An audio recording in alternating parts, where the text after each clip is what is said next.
Now let's look at this first example for energy balance. We have a tubular water blancher that has been used to process lima beans. And we know that the product mass flow is about 860 kilogram per hour. It's found that the theoretical energy consumed for the blanching process amount to 1.19 gigajoule per hour. So this is the energy required for the blanching process, which is also what we consider as the change of energy inside our process system. And the heat loss is about 0.24 gigajoule per hour, and the total energy input is 2.71 gigajoule per hour.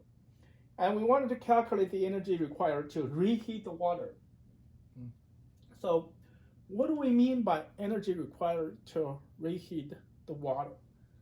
And to calculate that, we need to figure out what is the water energy when the system, when water leaves the system, right? So if we draw our system diagram, we have the energy in, certain amount of that is needed for the blanching operation, the energy loss going out, and this will be the residual energy of the water leaving the system.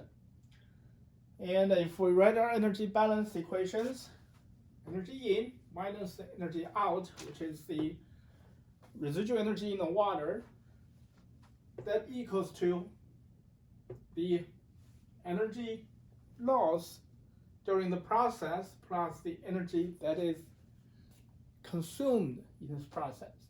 Right? So 119 here, 1.19 gigajoule, 0.24 gigajoule, 2.71 gigajoule, which means the residual energy in the water is 1.28 gigajoule per hour. And since we know that the energy going into our system needs to be at 2.71, so the energy needed to reheat the water will be the difference between these two, right? So 2.71 is what we need to start the operation. 1.28 is what we have at the end of the operation, the residual energy in the water. We need to bring this back to this level to restart the process. And apparently, the energy needed to reheat the water is 1.43 gigajoule per hour. And then we can also calculate what is the efficiency of this system. That basically means the amount of energy actually being used by the process. This is the amount of energy going into the process. That's about 44%. And in the initial question, we asked you to determine the percentage of energy consumption in each stream. And so that's basically, once you know all these numbers, you can easily calculate that percentage. So this is a very simple example for energy balance.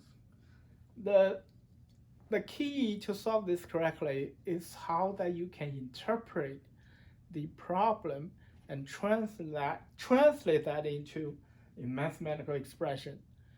Once you get this done, solving the problem is just simple math.